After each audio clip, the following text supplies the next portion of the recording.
You have to pick a path of discipline. I found that nothing in life is worthwhile unless you take risks. Nothing. Motivation is a feeling that comes and goes, and it doesn't matter whether it's there or not. Discipline is infinitely more important. So no matter how you feel, get up and do what you're supposed to do. That's it. And that's discipline. It's not motivation. If you only did what you were supposed to do when you were motivated to do it, that's leaving it to chance. But if you're disciplined, you go do what you're supposed to do. That's the way it works. And this thing that people do where they avoid discomfort, it sounds ridiculous, but it just creates more discomfort.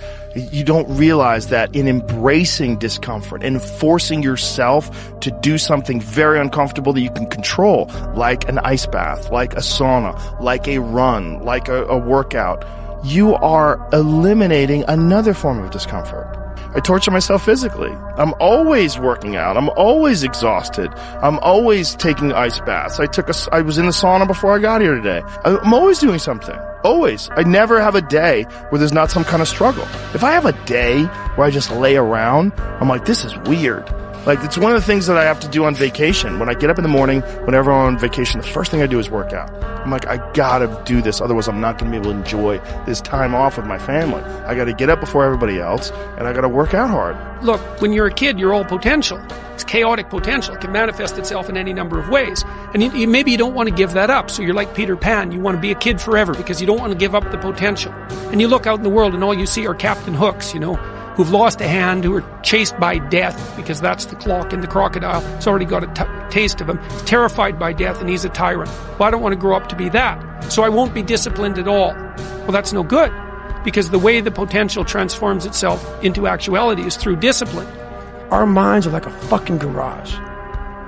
And the garage, if you open a garage and it's all cluttered up, it's all fucked up, you can't put your car in there. You got fucking boats and you got fucking kids' toys and shit everywhere. But if you organize that fucking garage and you put everything in its rightful spot, you can pull that car in there. You can put 2 cars in there. You can put bikes in there. And that's like with the mind. People talk about discipline and fucking determination and fucking, repetitions and all this shit. Consistency. Why people fall off the wagon so often is because their mind is full of shit. There's no room in that mind for discipline. There's no room for consistency.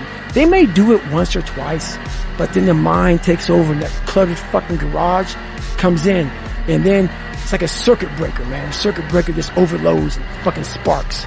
And our minds, that's our mind, man. It's like a fucking circuit breaker that has so much shit in it, you keep on loading it, you can't put any more into it. Clearing space in your fucking mind so that you have room for all those discipline. Waking up early, taking those, because they do mean something. But we don't get to that fucking dark matter that is keeping you from clearing out that mental garage. Well, I don't know what to do. It's like, that's okay. Nobody does. Go do something. Do the best thing that you can think of.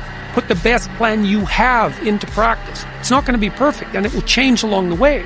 But it will change partly because you become disciplined pursuing the path. And as you become disciplined, you become wiser. And as you become wiser, you become able to formulate better and better plans. There is no passion to be found playing small and settling for a life that's less than the one you're capable of living. I'm sure people have told you to make sure you have something to fall back on. Make sure you got something to fall back on, honey. But I never understood that concept, having something to fall back on. If I'm going to fall, I don't want to fall back on anything. I want to fall forward. I figure at least this way I'll see what I'm going to hit.